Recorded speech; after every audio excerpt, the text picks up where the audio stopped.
I'm Ryan Wilkins. I'm a long snapper. I played at Elon University, and now I play at UCLA. So my first year playing football, I was about 10 years old. I remember our first ever practice.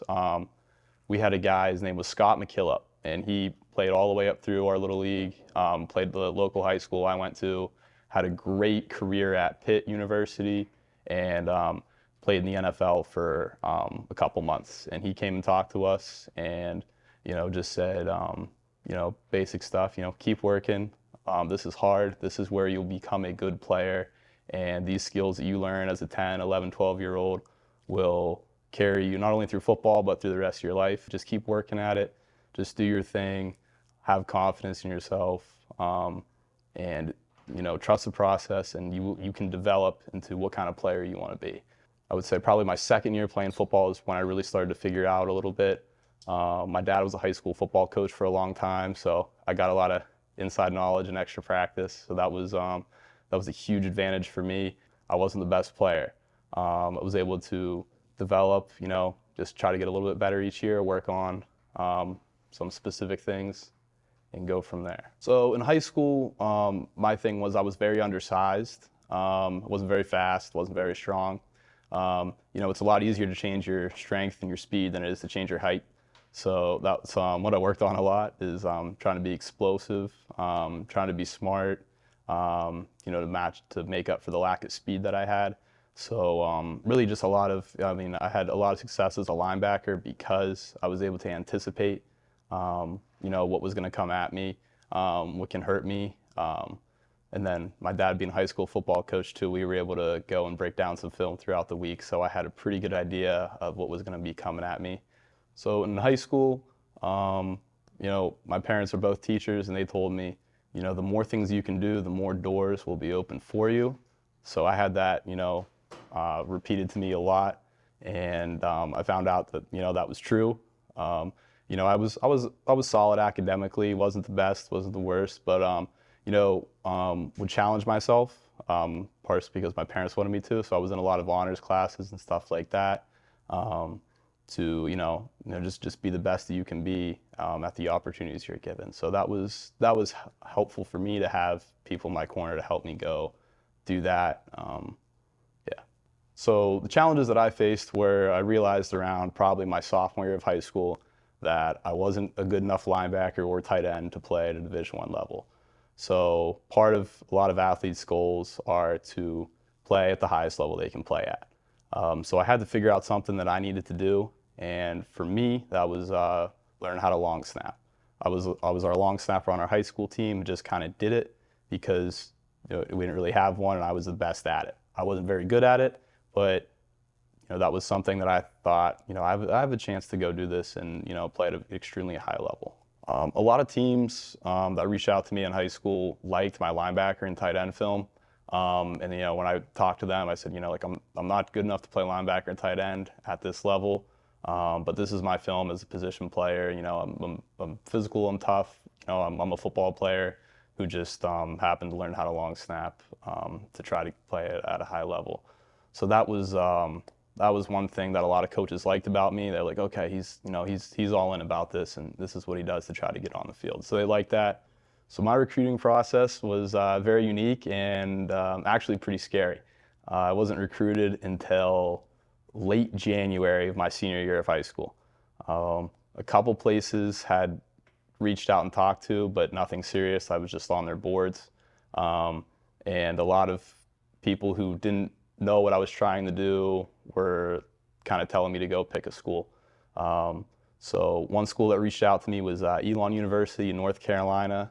About 2 weeks before signing day, I wasn't their top guy on their board. I wasn't a pure and clean long snapper as this other guy was.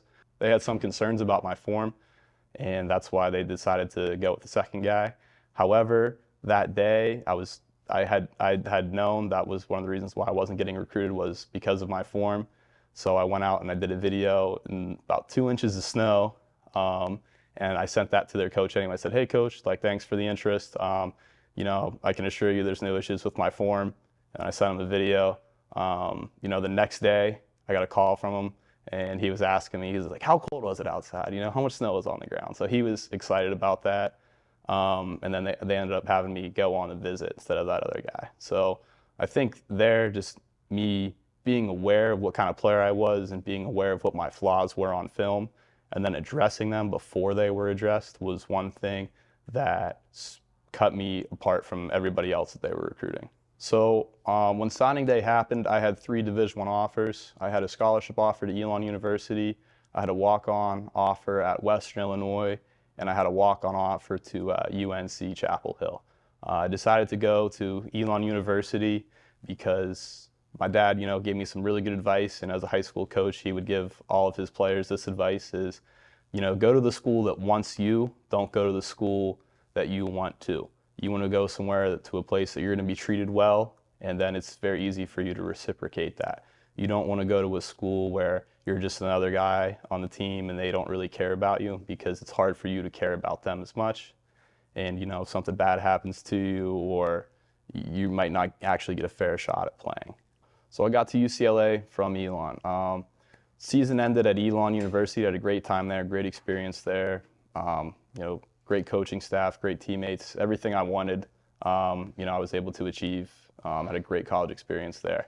I decided to enter my name in the transfer portal for my last year or 2 of eligibility. A couple schools reached out right away. One thing that got me to UCLA was the relationship I built with our head coach at Elon and the UCLA's head football coach, Chip Kelly. One thing about when you're building a team is a lot of coaches don't want to waste time on character issues and what kind of character you are. So it's very easy for them to give the green light and bring in a guy on their team when other people will vouch for him. I had several other Power 5 offers, and they had already talked to my coaches before they had called me, before they offered me. So this happens everywhere, and it happens in life too. What kind of person are you with everybody involved? That can open a lot of doors for you. So I had a shoulder injury in high school. I was a football and basketball player. The shoulder injury kind of closed the basketball door for me, and I just had to go focus on football. It got me in the long snapping too. I had a lot of rehab, a lot of downtime. I couldn't be physical, lift weights, couldn't really run well after the surgery. So that's one, a lot of downtime, long snapping, not a lot of stress on your body. So that was one thing that I did a lot. And, over the course of the rehab process, started to realize like, hey, I'm pretty good at this. I have a shot to play at a high level with this skill. So the first camp I ever went to, I was a junior in high school going into my senior year, which is very, very late if you're a specialist to go to one of these camps. It was in Morgantown, West Virginia. There were maybe 5 or 6 other snappers there. There was a long snapper there who would end up going to Notre Dame. I didn't know this at the time. I saw him snap one ball and I said, "Jeez, like this guy's legit. There's no way I'm going to be able to compete with any of these guys. That guy's unreal." And then I found out about 5 minutes to the start of the camp that, oh yeah, this guy's the best snapper in high school college football. So that put my mind at ease. Okay, all right, I got a shot to go do this. So being able to see the very best player snap the ball like that, and how he carried himself, and snapping, it's a mental game. So looking back, I would have gotten into long snapping a lot earlier. I would have went and gone to a camp to see the guys who were the best at what they do and how they do it. That was one thing that long snapping is a unique skill. Not a lot of people know how to do it. It's not like you're playing linebacker or tight end where your high school coach can get you just as good as any other linebacker from his high school coach. It's very specific, it's very unique. So being able to find somebody or find players that are good at it and then you can compare yourself to them is one thing that I would have done differently. My advice to anybody that wants a Division I scholarship is don't have your goal be a Division I scholarship. Have your goal be the best player that you can be. If you set small, mundane, daily goals for yourself that are achievable, that is how you get to the level that you want to play at. Division I, unfortunately, is not in the cards for everybody, whether it's genetics or you just weren't recruited. So having that as your goal, shouldn't define you as what kind of player you should be. A goal that I had for myself was I just wanted to play at a level where I looked out of place, you know, running out of the tunnel. Like, why is that kid there? Like, he doesn't look like everybody else. So that was my goal that I had in high school. And it ended up working out pretty well for me. Yeah, but the Division I or bust is not the way to go about this. It's just be the best player you can be. And if your ceiling is a Division II or Division III, you can be happy. You can go to sleep at night knowing you were all in and you did everything you could.